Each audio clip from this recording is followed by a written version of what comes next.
Mafunso ochuluka omwe afunika andiyankhe mtsogoleri wa dziko lino komanso Michael Usi omwe ali wachiwiri wa mtsogoleri wa dziko lino ngakhalenso omwe akuyimira chipani cha UTM Dr. Daliso Kabambe.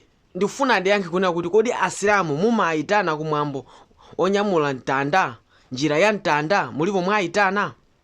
Kodi ndi chifukwa chiyani pamene inu simuli asilamu mumakapezeka mwambo wa chisilamu wa Idi? Zimatanthauza chani? Kodi malamulo a chisilamu mumaziwa? Nanga mashehe amene mumalandira ngati anthu ngati amene wawa nzololedwa? Mwazitenga kuti?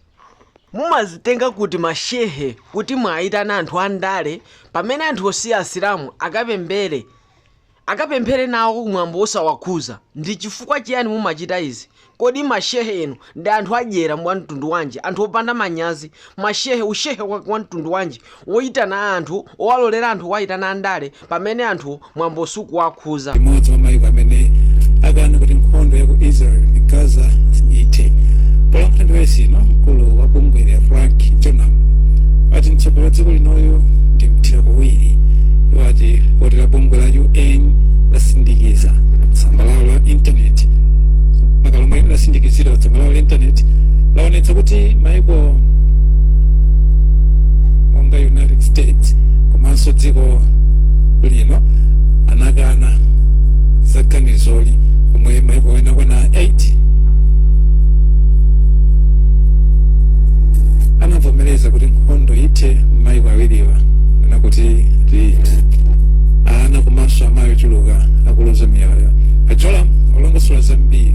Cholinga chathu choti ife takhumudwa ndi President Chakwera amene alandira mphoto kuchokera ku Israel.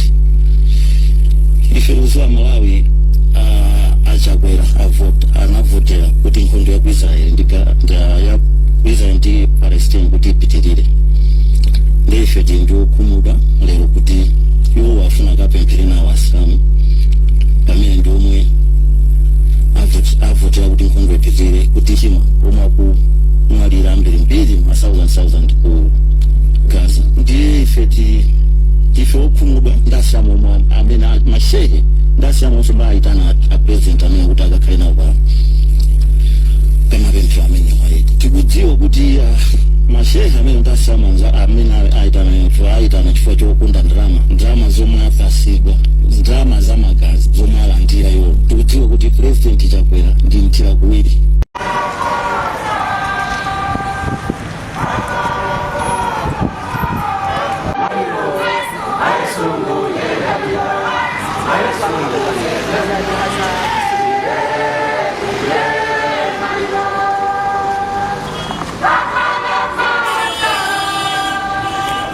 Dziko lino la Malawi mumakhala zisangalalo zosiyanasiyana zomwe zimachitika potengera mitundu ya anthu komanso chikhalidwe cha anthu, ngakhalenso mipingo imene.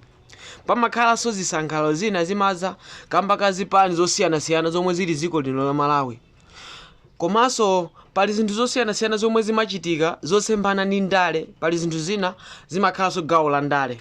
Pano tifuna tigabadule anthu andale amachita zinthu zawo mwachimbulimbuli posafuna kusiyanisa, komanso tifuna tigabadule mashehe ndi azibusa amachita zinthu zawo mosakhala bwino.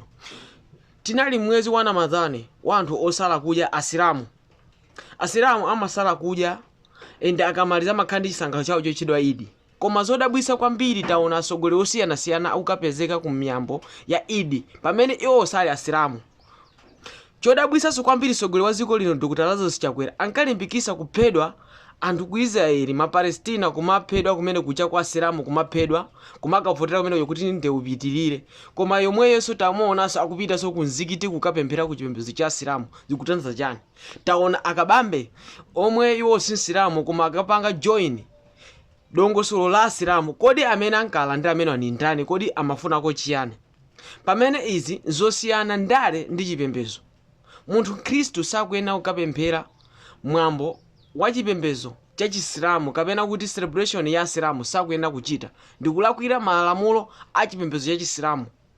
Komanso kwenikweni mtsogoleri wa dziko lino ankaonesa kuwasala asilamu, komanso anazayankhula Republic kunena kuti iye sakonda asilamu. Ndi chifukwa chani akukapezeka pa miyambo ya asilamu? Kodi ni mashehe anji achita zinthu ngati zimene zikukalandira mtsogoleri wa dziko lino wachiri wawo malo osiyanasiyana kumakapemphera nawo, komanso pamene kupemphera kusakukwanisa kuti munthu apemphere kuti akhale msilamu pamayenereka zosiyanasiyana kuti akhale wopemphera kapena kuti apemphere kumwambo wa chipembedzo cha Isilamu. Sono tikufuna tauze makawadi mashehe amene achita zopusazi. Ife sitikufuna, ngati ife Asilamu sitikufuna kuchita zimene zizi. Pali atsogoleri osiyanasiyana ngati Atupele Muluzi anabada banja la chipembedzo kapena kuti la Chisilamu, koma simuzamuona kuchita zopusa kapena zopulikira ngati zimenezi. Mwayiona pamenepo apita Muthalika sanapite kumapemphero, koma anangotenga thandizo kukathandiza anthu amene akumasula na madhani wawo. Sono atsogoleri ena osazindikira kuzionesa ubwino pamene siziti zoona. Chitidwe uwu tikufuna uthereni tumalawi muno. Pali mashehe ena amachita zopepera zopusa kumayitana anthu one oti sa Asilamu. Sitikuzifuna mu dziko lino la Malawi. Musachiyipise chipembedzo. Musachiyipise chipembedzo.